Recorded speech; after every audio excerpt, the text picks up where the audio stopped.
Bianca Belair fans, you're going to want to hear what your girl just said about John Cena. In this video, I'm going to tell you exactly what she had to say, because John Cena, Bianca Belair, what do they have in common? They have a very loyal fan base. Yes, I know it's kind of weird to say that about a John Cena, but if you actually think about it, those who support this man, they are diehards. They have been diehards, and they continue to be loyal. Something he preaches, right? And those who may not like him or have not liked him at least have to respect him. I think his catchphrase is actually quite fitting for his character. If you look at what John Cena was able to do in his career, it was always to stay on top. He was the biggest drawing card that this company has had since Rock, Austin, right? It literally goes Hogan, Austin, Rock, Cena, Roman Reigns. That's the pecking order of megastars in WWE. Bret Hart wasn't a megastar. Shawn Michaels wasn't a megastar. Steve Austin was. John Cena was. The Rock was. Those are pillars. Those are guys that you were able to draw money with. It's just a fact of the situation. Now, we know that John Cena, his in-ring career is coming to an end. 2025, he has declared it. He's going to be on the first Raw on Netflix.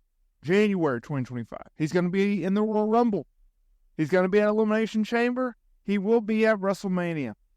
We don't know what he's going to do, who he's going to work with, but we do know that 2025 will be his last in-ring year. And no, he is not retiring at WrestleMania, even though I think he should. Don't overstay your welcome here. He's talked about wanting to work 30 to 40 matches. I do not expect that. He wants to have a full year, full retirement run. I don't think you should do that. I think you should actually keep it quite short. That way you can hit the greatest hits, but not overstay your welcome.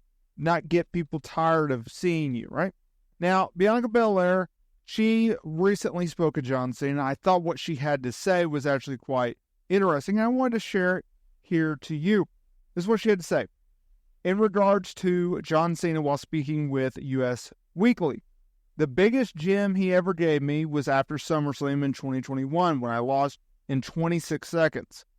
I had just main evented WrestleMania. I won a title.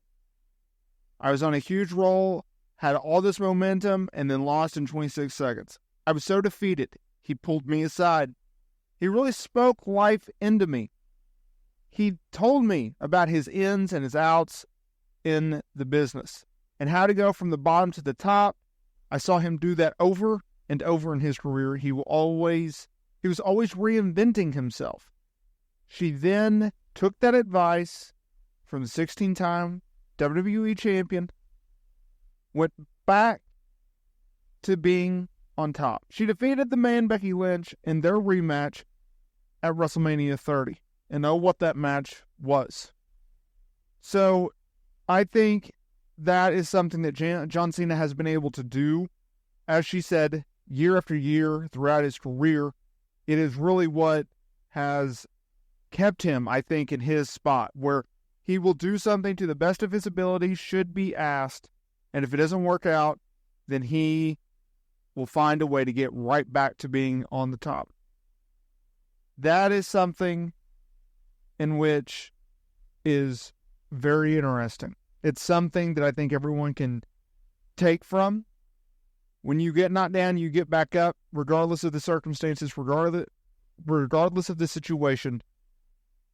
That is very, very key, and that is something that we can all take from John Cena, and obviously something that Bianca Belair was able to take away as well. I think if you look at Bianca Belair, the way that she's going right now, yes, she is not necessarily on the top of the card, but she's still in a very prominent role on WWE television. week in, week out. She may not be the women's champion or the women's world champion. She has recently held, though, the women's tag team championships with Jade Cargill. I thought their run was meh, but I actually think what they've been able to do overall has actually been a lot of fun. And it was perfect because Bianca Belair needed something notable to do. Jade Cargill needed something notable to do. When you bring in someone like Jade Cargill, you need to give her something that she can really sink her teeth into, and they've been able to do that.